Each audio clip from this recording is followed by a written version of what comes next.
Hello everybody, it is I'm So Cutie, and today we're going to be talking about the actual contender for best deck in format, Blurple.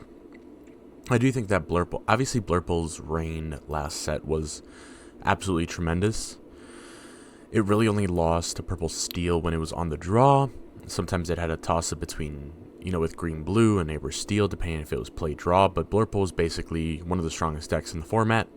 We saw the play-draw disparity, especially in the finals of DLC Milwaukee, when Frank Karsten only won all the games where he went first, and it was a set of 5, and it was basically by turn 4 you could understand whether or not you win or lose.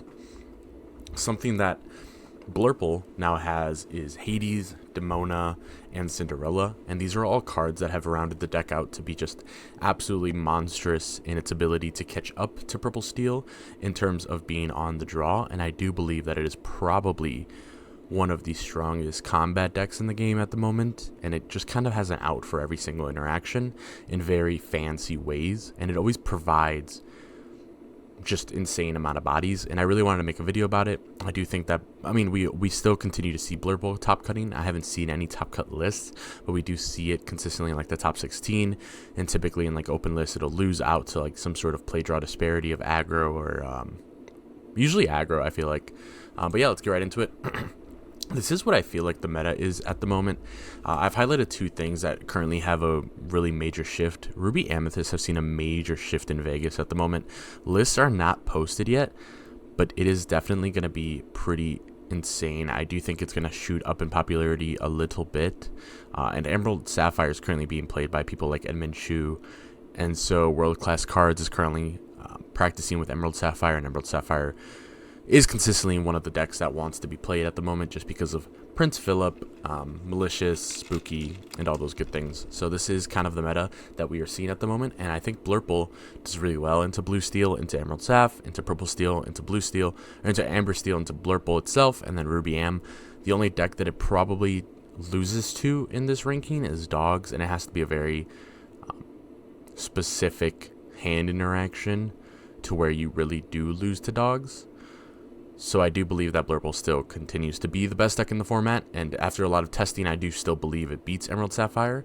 The only thing that it technically loses to is like a very, very hardcore late game, to where if you allow them to sustain off Clarabelle, then obviously they're always going to have the Philip wipe. So it just becomes a little trickier, but I do think that overall, your spread is just much healthier. So this is the first list and the first iteration of the list I wanted to test. It's basically just Blurple. The biggest thing is that now you can play Hades on curve on 5, which typically will always either give you sustainability through draw or it will remove a character that you're worried about. If they give you sustainability through draw, then the likelihood that you can play Spooky Sight the next turn is very high, and then your Genie or your 4-drop and your Hades are alive. Or, if you draw into sustainable hands, then you can now Hades and Genie challenge and have Belle start taking 2-for-1 interactions. You could even Hypnotic multiple times, you could ITU, you could Hypnotic and ITU. So interactions just become a lot more favorable because you have just so many more cards in your arsenal, simply because you can drop this on curve now. So it's just a very strong thing. The deck is actually really tight to 4 to 6. I think this is like its powerhouse level. The more ink you get, it's really just to continuously have really favorable interactions with really small costs in terms of like blue costs, right? So it's just been really good. There has been a lot of changes I've made, so in the very, very last list, but things like TikTok and Demona are really there just for Purple Steel. Obviously, it's not the draw engine. It's really just stat line abusing. Like being able to stat line abuse so much in this deck is just so good. And it's just continued to be Blurple, right? Like, there's not much to talk about. There's nothing really, like, groundbreaking here. It's just really just exploiting what Blurple is good at, and it's taking very good, small interactions, and then abusing the fact that you can play things like Belle, Hades, and Elsa to put the opponent in a very tough situation to always take a second card for essentially free. So it becomes a 1-for-1, but you still have 2 bodies on the board, making it 2 for nothing. Or nothing for 2. So again, how I said it before, it's abusing the Hades. The Hades on the top is single target removal and things that really threaten you. Things like Shark, Clarabelle, John Silver, opposing Monstros are actually really annoying as well. But again, Hades likely will be a sustain card. Like, you will likely draw off Hades sometimes. But that is really good for you, because then you don't need to worry about things. You can just keep playing the game, right? That's good. And again, Bell has just become a very big curve. A really big core and curve of the deck. It's just a really good card. It takes out almost everything in the game. And it quests for 2 with a 4/4 stat line, and it's a 5 cost out of Spooky Sight. Again, the idea of 2 for 1's not really being 2 for 1's. It's really just 2 for none or none for 2. It's the idea that if you play Genie and you hit something and you take something out, and then you can play Bell and take something else out, you've now provided 4 lore on the board on 2/4 and a 4/4 above the Spooky Sight range that isn't like destructible by anything except for Bolt in the game at the moment, or Big Hades. I mean, you're going to be questing for 4, and now you are on the driver's seat of the game. I just hit my mic. So you're just in the driver's seat of the game, and just being able to continuously do that every single game, regardless if you're on the draw or on the play, is just a very strong thing to do, especially with all the steel running around. There's a lot of steel at the moment, and steel is considered one of the best cards in the game right now. It is very good at combating what is in the game right now, and it will continue to combat whatever is in the game right now. And so using things like this is really good. Again, things like Vincenzo at the moment and like Goliath are also heavily abused by things like Hades and Hades. You either remove it or you draw 2, and you draw something to exert it and remove it, especially since you have so much ink, right? It's just really good. So in Wino Star, again, things like Hades are drawing you so much now. Things like Hades and Demona are going to sustain you so well in the game. And then you also have things like Develop, and Dumbo, right? So the thing is, you're actually balancing through like 3 to 4 cards in the game, like at all times, whether you're unhealthy or healthy, or winning or losing. So the deck has been very good at doing it. And so I haven't really found the necessity for Star. Star is also just a very big snowbally card where you need a lot of things going on. And in terms of like Purple Steel and things like that, right? Like, if you can play Hades and then just draw 2 and then still have things questing, that's much better than having things sing and then possibly just like exerting and challenging 1 or 2 things, simply because now you are the one threatening, like, because if you play like Hades and then another Bell and you've quested for 4 with these 2 that existed before or whatever, now you're threatening 7, which is really good. You're going to start taking the driver's seat, and now you can quest for more faster than your opponent, and now they have to be the ones to respond. When an opponent has to respond, especially in a deck like Blurple, you are now in a much better position because you have things like, again, Demona, Hades, Bell. Like, your whole idea is to abuse all these bad interactions. Hades, again, he has just been an insane card in this deck. He has been just rounding the deck out. Everything that feels bad now feels good. You're just putting the opponent in a position that they basically give you either enough cards to clear you the next turn, or clear the card for you, and now you're providing a body that can challenge and be a catalyst for Bell or Elsa to just 2-man something, right? Or he can sing ITU. Anything like that is good. Demona has been really good as like a pseudo draw engine, and it also comes to the idea that when you are swinging to blue steel, it's like a lot of like no interactions, right? Just because they have like the Evasive Jasmine, the Namiri that's really overstated, the Vincenzo that's about to quest for 3, the Hades that just took out one of your characters, or Goliath. Demona not only doesn't allow Goliath to ready at the start of his turn, but it also allows you to recoup cards. It allows you to start swinging at things and then not have something come back up. And most of all the blue steel cards are actually kind of understated in terms of their attack. Obviously, their willpower is just crazy, but Demona is just a very good swing card. And even into like Purple Steel, when it's like a really stalemate, like 10 to 10 lore kind of thing going on, Demona is actually really good. Sure, you might refill their hand, maybe like 2 or 3 cards. But now you're providing a 5/6 that quests for 2, and then you likely have things like Genie, Bell, Hades on the board already ready to attack things. And then the next turn you can just use Bell again, or another Elsa, and then this can just take out whatever it needs to take out. Or in the occasion where you might have to sing something like ITU, it's just a really big body. So Demona does technically make the star synergy a lot better, but the thing is, with the real necessity for Cinderella and Spooky Sight in the deck, you just don't necessarily get the time to star. And in the matchups where you do want a star, you should already kind of be in the driver's seat, right? And like questing for too much. So you're just mainly like a big questing combat deck. It's been really good. Iago doesn't see a lot of answers in this meta. There's a lot of people trying to fit in very fancy interaction cards like Hades, again, a really big one. Things like Webby and the Little Webby and big Clarabelle packages and Malicious Intent. So Iago actually does get to stay on the board a lot longer than he usually did before. So he's been really good. And he's a really big body. He's 4/6, 4 cost. But it's, again, in the off chance that people do run Iago or don't run Iago, you do still run your 3 to 4 Hypnotic Strengths, which I am still a big believer on because Iago would shut you down pretty hard. There's just not a lot of ways to out Iago. Again, that's why Iago is so good. But I do actually think I remove him in the very last list for a couple reasons, but I'm get into that. TikTok was a card that existed in Blurple, not really for the Blurple mirror, but for Purple Steel. Purple Steel can't do anything about TikTok, and he's just a really big Bell catalyst. When you can hit something and for sure take it out with TikTok, and then Bell something and for sure take it out with Bell, and then the next turn have 2 things queued to take out 2 more things, and then still have 7 to 8 ink to play a Hades, another Bell, an Elsa, a Hypnotic, and an Elsa. It's just a lot. So he's just a really good time to play on 6. The other reason why Demona and TikTok have become so good are because of things like Cinderella. I do say that is lackluster, but the thing is Cinderella, when you're on the draw to a losing matchup due to dice roll, like Purple Steel, Cinderella is actually a card that gets you really, really far ahead, and it is actually really good. Like, they can only really quest to around 7, and by the time they quest to around 7, you can spooky set them, and obviously they can take like a Dumbo or a Yzma trigger, and it changes based on the scenario of what they play on 4, or if they do play a 4-drop at all. But Cinderella just has been able to, even not to spooky site, even just to TikTok, or even just to Demona, or even just to something like an Iago and a Basil, or something like a Basil and a Elsa. Cinderella being able to get you to 6 just a little bit faster is just so good, simply because you can provide something, and then the next turn you can also threaten Hades. So it's a little bit less about spooky, but more about just that ink reserve that you could have.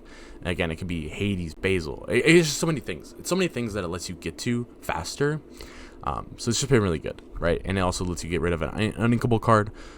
And again, I don't think it's necessary, but the thing is, when you're losing to an aggro matchup, like hardcore, like Triple Daisy kind of thing, you need Cinderella to get you spooky on turn 4 every time. There is no other thing that you can really do in Blurple, even if you had the perfect answers to like Tiana, right? Like when it used to be like Daisy, or like Aurora, Tiana, Daisy, Nala kind of thing. Even if you got to ITU the Tiana, and then you got to challenge the Nala the next turn of the same turn, you never actually had enough resources to catch up. And so something like Spooky is just really necessary, because your biggest enemy is something that just won't lose otherwise. Like, you need to Spooky some stuff. And so that's why I believe that Sydney is just a little bit necessary, because we don't have things like How Far I'll Go. And unless you're playing like quad OJs over it, like why play quad OJs when you can just play the Cinderella? You need to be able to double ramp, and you don't always want to keep like double sail, right? You don't always want to keep double Tipo. Like, they don't replace themselves. Like sail does, but Tipo doesn't. So Sydney is just better, and Sydney is needed, but it has been a little lackluster. Obviously, there's nothing really you want to sing. It has a little bit of a bad stat line for challenging. It's not evasive. It doesn't draw you more cards besides the one that it dumps, but there's just a lot of applications where it can just cycle you just a little bit further, and that's okay. So it's been good. It's been good, and it's needed, I feel like. So on the play, Blurple is just a deck where you can kind of just do whatever you want, and you'll likely win. Basil on 1 is really good. Develop is also pretty good, especially if you know that it's a blue deck on the play. But again, Basil, Genie, Hades is just really good. Hades, the likelihood is that Hades will not take the character, and it will draw you a card.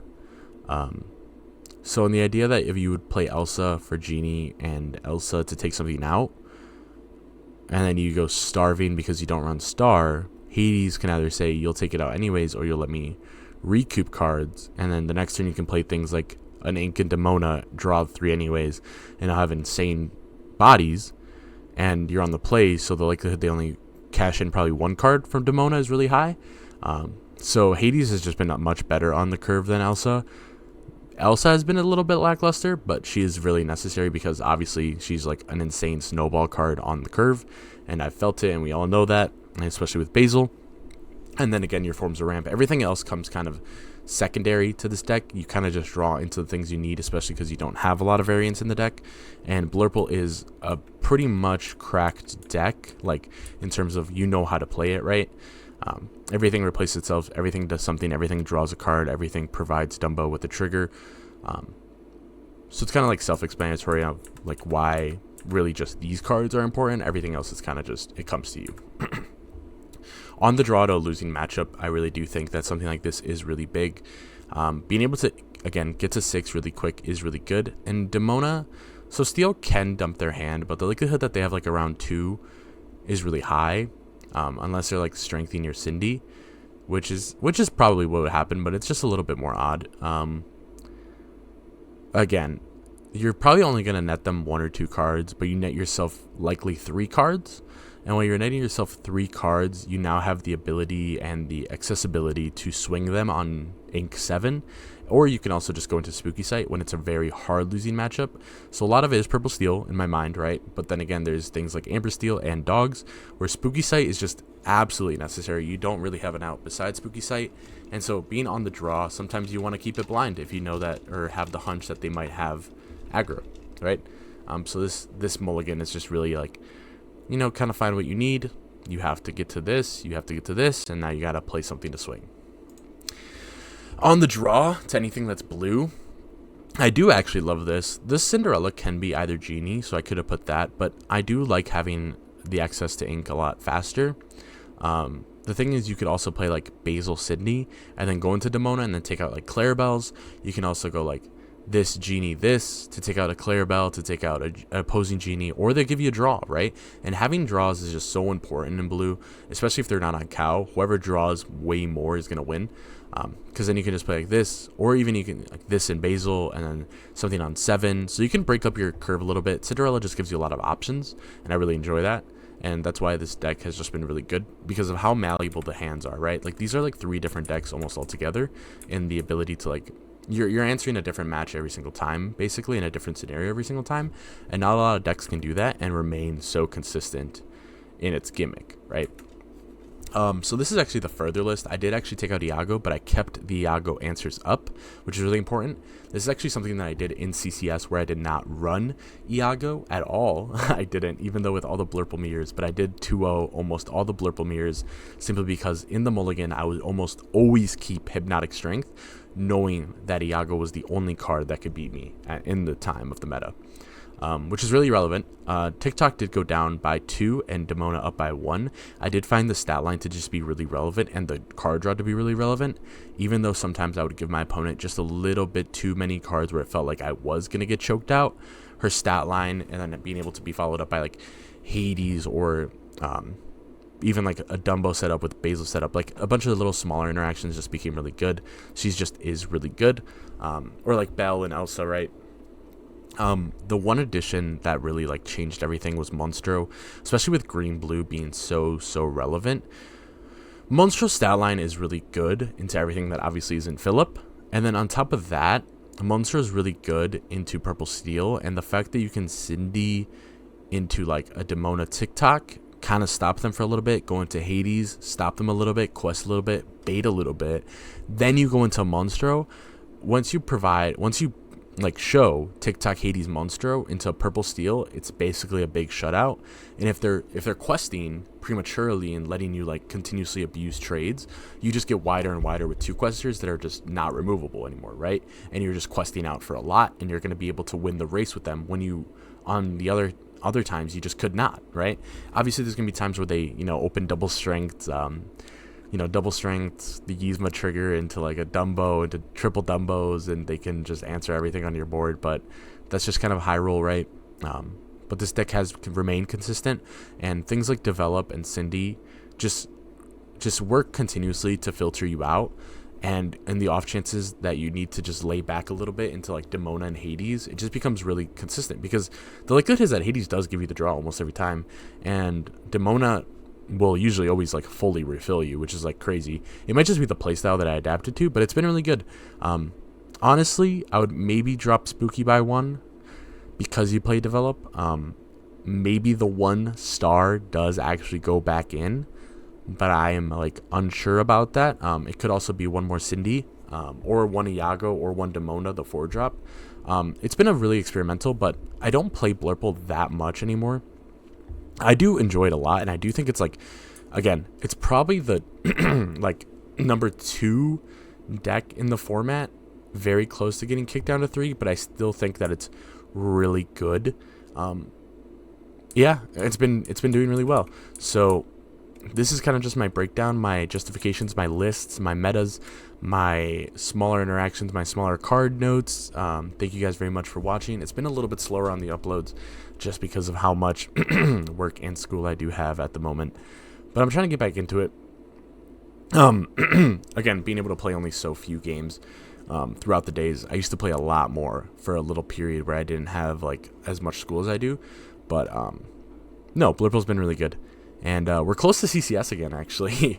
We're like a week and a half away from CCS, so yeah, I've made a lot of decks. I've made a lot of videos. I still have played a really good amount, so I'm not going to say I haven't played that much. And I've definitely tested with a lot of things that, you know, some people don't, like things like this, right? You don't see lists like this a lot. You might see like a really good like 85% of it, but then, you know, that last 15% is really different. So yeah, it's been really good. I'd love to hear feedback about the list and all that, but see you guys next time.